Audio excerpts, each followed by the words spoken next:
ଆଉ ଏକ ନୂଆ କ୍ଲାସ୍କୁ ମୋର ସମସ୍ତ ପାଠକ ମଣ୍ଡଳୀମାନଙ୍କୁ ପ୍ରଥମେ ମୁଁ ସ୍ୱାଗତ ଜଣାଉଛି। ଆଜି ଆମେ ଲାବଣ୍ୟବତୀ କାବ୍ୟର ଦ୍ୱାବିଂଶ ଛାନ୍ଦର କଥାବସ୍ତୁକୁ ଆଲୋଚନା କରିବା। ଦ୍ୱାବିଂଶ ଛାନ୍ଦ କାମୋଦି ରାଗରେ ରଚିତ ହଂସଦୂତି ଚଉତିଶା ବାଣୀ। ଧରାପୃଷ୍ଠରେ ବର୍ଷା ଋତୁର ପ୍ରବେଶ ହୋଇଛି। କଳାମେଘ ବଜ୍ରର ଘଡ଼ଘଡ଼ି ଶବ୍ଦ ବିଦ୍ୟୁତ୍ ଚମକ ପ୍ରଭୃତିକୁ ସଙ୍ଗତରେ ନେଇ ଆସୁଛି।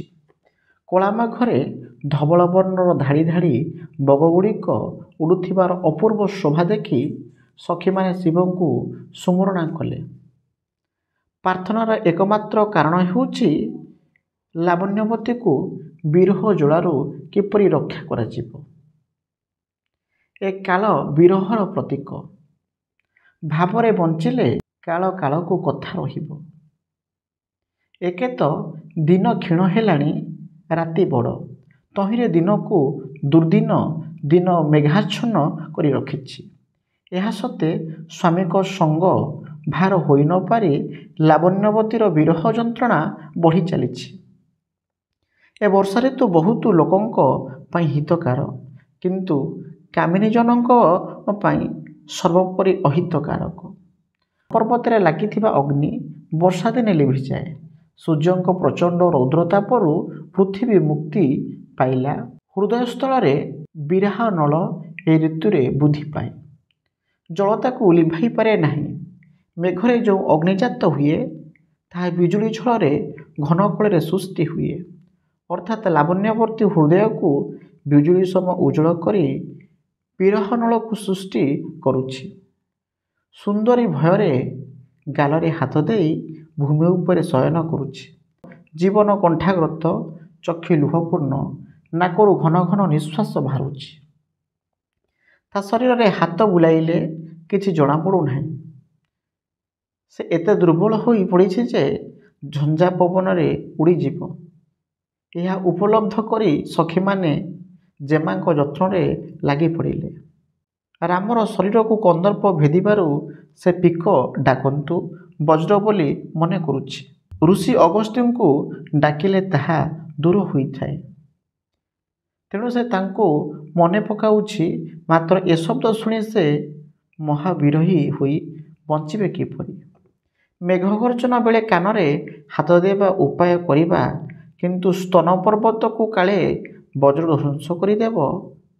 ଚାଲ ତାକୁ ଘର ଭିତରକୁ ନେଇଯିବା। ଅର୍ଥାତ୍ ମେଘ ତାର ପ୍ରୟୋଧରକୁ ପର୍ବତ ବିଚାରି ଗ୍ରାସ କରିପାରେ।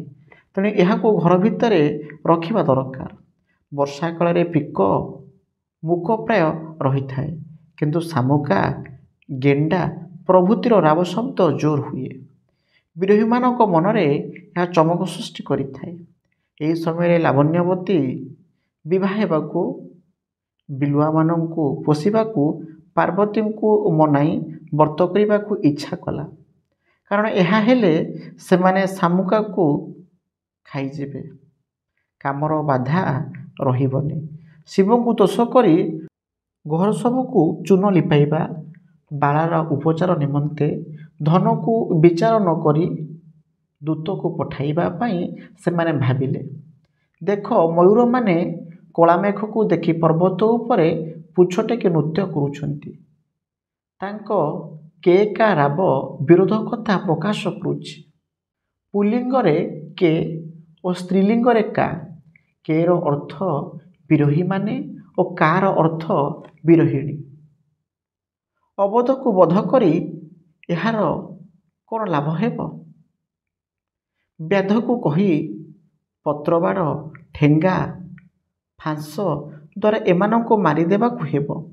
ଏମାନଙ୍କ ପକ୍ଷରେ ବିଞ୍ଚଣା, ଆତପତ୍ର, ଛତା ତିଆରି କରି ଦେବତାଙ୍କ ପାଖରେ ମାନସିକ କରି ଦେଇଦେବା। ଅବଧ୍ୟକୁ ବଧ କରୁଥିବାରୁ ଏମାନଙ୍କୁ ହତ୍ୟାକାରୀ ନ କହି ବ୍ୟାଧଙ୍କୁ ହତ୍ୟାକାରୀ ବୋଲି କାହିଁକି କହିବା? ଏଥିରେ ଉଦାସ ହେବା ଉଚିତ ନୁହେଁ। ଚଢ଼େଇ ଧଡ଼ିମାନେ ତାକୁ ଫାଶରେ ଧରି ଆଣିଲେ ଆମେ ବାନ୍ଧି ରଖିବା। ବିରହିଣୀମାନଙ୍କର କଣ୍ଟକ ଡାହୁକକୁ ଧରି ଆଣ, ତାର ଉତ୍ପାତ ଭାଙ୍ଗିଯିବ। ପୁଷ୍ପଲତା ସବୁକୁ ଉପାଡ଼ି ଦେବା। ରେ ସଖୀ, ତୁ ତାକୁ ବିମନା କର ନାହିଁ।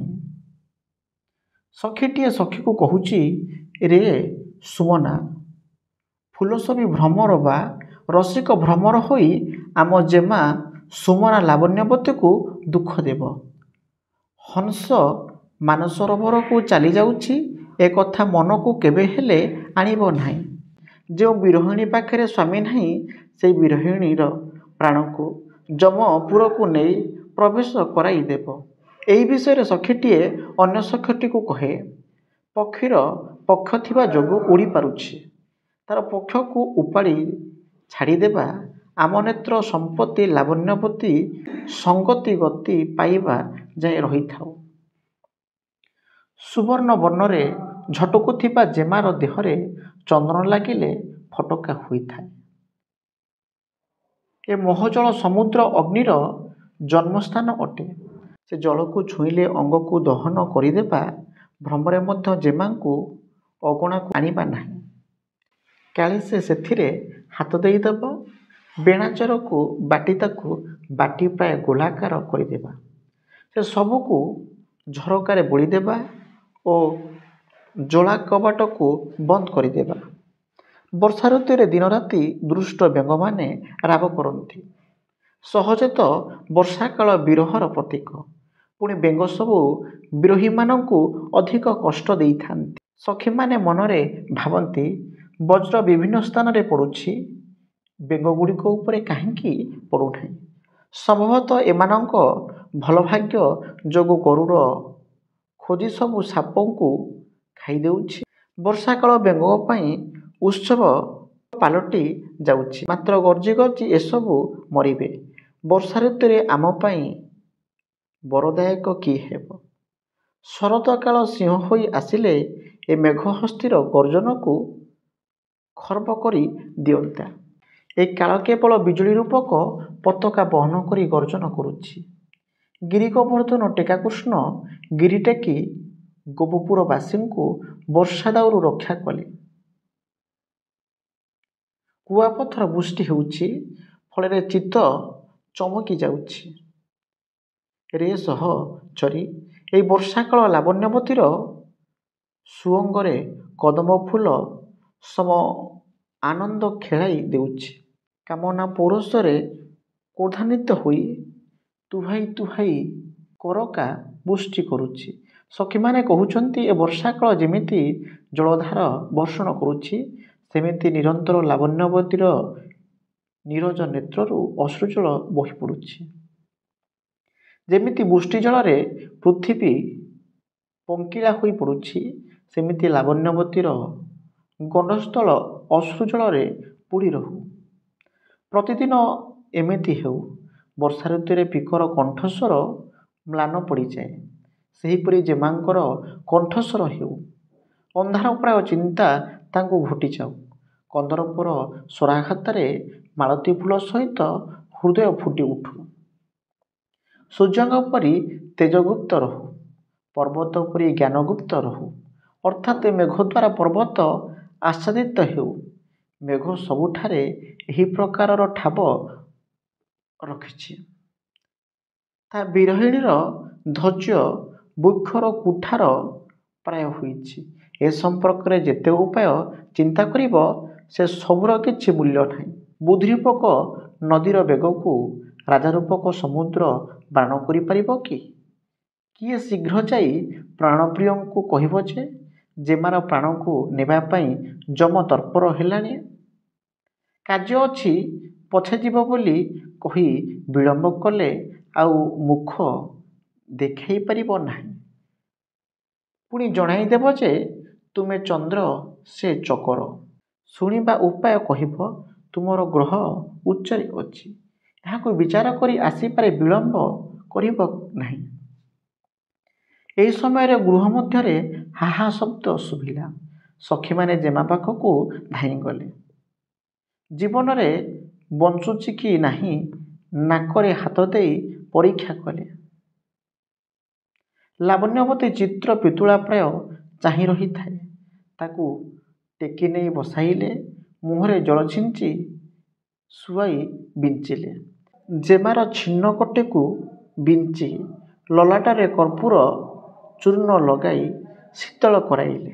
ଜେମାର ଉଗ୍ରଜିଷ୍ଟ ଖଣ୍ଡନ ପାଇଁ ସହଚରୀମାନେ ଚଣ୍ଡୀଙ୍କୁ ମାନସିଲେ। ଗ୍ରହଶାନ୍ତି କରିବାକୁ ମନରେ ବିଚାର କଲେ। ଅନେକ ପିତବସନ ସୁବର୍ଣ୍ଣ ବ୍ରାହ୍ମଣମାନଙ୍କୁ ଦାନ ଦେଲେ। ଆର୍ତ୍ତସ୍ୱରରେ ସେମାନେ ଭାବନ୍ତି, ରାମମଣି ଚେତନା ପାଇଁ କେତେବେଳେ ଆମ ଛାତିରେ ଆଉଜି ଯିବ। ଏହି ସମୟରେ ଲାବଣ୍ୟବତୀ ଚେତା ଫେରି ପାଇ ଧୀର କଣ୍ଠରେ ଶିବ ଶିବ କହିଲା। ସଖୀମାନେ ଏମନ୍ତ ମତ କାଶିନୀର ଚିତ୍ତର ମଙ୍ଗଳ ପାଇଁ ଅନେକ କଥା କହି କାର୍ଯ୍ୟ କଲେ। ସ୍ୱାମୀଙ୍କ ପାଖକୁ ସମସ୍ତେ ଖବର ପଠାଇଲେ। ଦନ୍ତସ୍ୱଭିନୀ ଲାବଣ୍ୟବତୀକୁ ମଧ୍ୟ ଏହା ଜଣାଇଲେ ସେ କେରଳ ଦେଶରେ ଏବେ ଅଛନ୍ତି। ନର୍ମଦା ନଦୀରେ ଜଳବୁଦ୍ଧି ଯୋଗୁଁ ଗୁଣମଣି ରାଜକୁମାରଙ୍କ ଗୁଣରେ ଆମେ 2 ଗୁଣ ମୁଗ୍ଧ ଅଛୁ। ଫଗୁଣରେ ସେ ଆସିବେ। ବିଧି ଅନୁସାରେ ଶିଶୁ ମୃଗାକ୍ଷୀ ଲାବଣ୍ୟବତୀର ପ୍ରାଣକୁ କିଛିଦିନ ରଖ। ସ୍ନେହରେ ସମାନ ହେବା ନାଗର ତାଙ୍କ ପରି ନଗରରେ କେହି ନଥିଲେ। ତାଙ୍କର ନାମ କେବଳ ଏ ବିଷୟରେ ସାର। ସେ ସହଚରୀ, ସେ ପ୍ରକୃତରେ ମହତ ପୁରୁଷ ଅଟନ୍ତି। ଲାବଣ୍ୟବତୀକୁ ଲକ୍ଷ୍ୟ କରି ପୁଣି ସଖୀଟିଏ କହିଲା, ରେ ସହି, ତୋ ହତ କଥା ଶୁଣିବାକୁ ସେ ମଧ୍ୟ କନ୍ଦର୍ପ ବାଣରେ ତାପିତ ହେବେ। ଏକଥା ଶୁଣି ତତ୍କ୍ଷଣାତେ ଲାବଣ୍ୟବତୀ ନିଜ ପ୍ରାଣକୁ ରକ୍ଷା କରିବା ବିଷୟରେ ସାହାଯ୍ୟ କଲା। ତା ଶୋଚନା କିଛି ଦୂର ହେଲା। ମାତ୍ର ଘରେ ଶୋଇବା ବେଳେ ରାତ୍ରିରେ ଜାଗ୍ରତ ରହିଲା। ଏହା କନ୍ଦର୍ପ ବାଣର କବଚ ହେଲା। ଏହାରି ମଧ୍ୟରେ ଚନ୍ଦ୍ରଭାନୁଙ୍କ ଦର୍ଶନ ପାଇଁ ଲାବଣ୍ୟବତୀର ଲୋଭ ହେଲା। ଫଗୁଣ ଫୁଲଠାରୁ ଅଧିକ ସୌନ୍ଦର୍ଯ୍ୟଶାଳୀ ଲାବଣ୍ୟବତୀ ମେଘ ଶବ୍ଦ ସମାନ ବାଣୀକୁ ଶୁଣି ମନେ କଲା ଭୂମିଶଯ୍ୟା ତ୍ୟାଗ କର। ସଖୀମାନଙ୍କୁ ଲାବଣ୍ୟବତୀ କହିଲା, ବାହାରେ ଚାକରଣୀଙ୍କୁ ପଠାଅ। ରାଜପୁତ୍ର ଆଜି ରାଜ୍ୟରେ ପ୍ରବେଶ ହେଲେ ଏ କଥା ଜଣାଇବ। ଲାବଣ୍ୟବତୀ ଗୋଟିଏ ପଦ୍ମଫୁଲ ଧରି ଦେଖିଲା। ଏହା ତାକୁ ପୁରୁଷାକୃତି ସମାନ ଦେଖାଗଲା। ଫଳରେ ସେ ତାକୁ ରସି ଚୁମ୍ବନ ଦେଲା। ପଦ୍ମଫୁଲକୁ ମାଳ କରି ସେ ରସକନା ଲାବଣ୍ୟବତୀ ତାଙ୍କ ନାମ ଘୋଷି ଜପାଇଲା।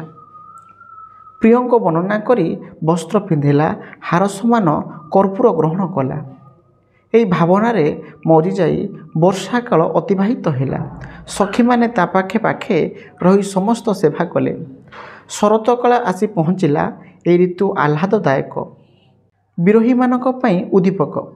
ତେଣୁ ସଖୀମାନେ ଶରଦକାଳୀନ ଚନ୍ଦ୍ରକୁ ବସୁଧା ଭୂଷା ଲାବଣ୍ୟବତୀକୁ ଦେଖାଇ ଦିଅନ୍ତି ନାହିଁ। ସେମାନେ ଭାବିଲେ ଯେ ଚନ୍ଦ୍ରକିରଣର ଶୀତଳତା ଋତୁହୀନ ହେଲେ ମଧ୍ୟ ସ୍ମରଣ ଶକ୍ତି ଶୂନ୍ୟ କରିଦେବ। ଲାବଣ୍ୟବତୀ ଏକାଧାରରେ ପଦ୍ମିନୀ, ପଦ୍ମବାସୀ ସଖା, ପଦ୍ମନୟନା ଓ ପଦ୍ମମୁଖୀ। ତାର ହାତଗୋଡ଼ ପଦ୍ମ ପରି, ତାର ଉଦର ପଦ୍ମପତ୍ର ପ୍ରାୟ ଓ ଉରଜ ପଦ୍ମ କଢ଼ି ପରି। ଶରତକାଳରେ ଶିଶୁ ଶୁଆ କପୋତର ମୁଖ ଶବ୍ଦ ସୁନ୍ଦରତା, ଶୀତ ପବନ ଲାବଣ୍ୟବତୀକୁ କମ୍ପିତ କରୁଥିଲା। ଏ ଭାବନା ବଡ଼ ଅଦ୍ଭୁତ। ହୃଦୟ ମଧ୍ୟରେ ଚିତାପ୍ରାୟ ଜାତ ହୋଇ ସଜନୀକୁ ଜୀବନ ଦଗ୍ଧ କରୁଛି। ହେ ସାଧୁଜନେ, ଏ ଛାନ୍ଦ ଶେଷ ହେଲା। ଏହି ରହସ୍ୟମୟ ଛାନ୍ଦ ବୁଧଜନଙ୍କ ପାଇଁ ହୃଦବୋଧକ। ବିଷ୍ଣୁଙ୍କୁ ସ୍ମରଣ କରି ଉପେନ୍ଦ୍ରଭଞ୍ଜ ଏ ରସକୁ ବର୍ଣ୍ଣନା କରିଛନ୍ତି। ଏ ଥିଲା ଲାବଣ୍ୟବତୀ କାବ୍ୟର 22 ଛାନ୍ଦର ସମସ୍ତ କଥାବସ୍ତୁ।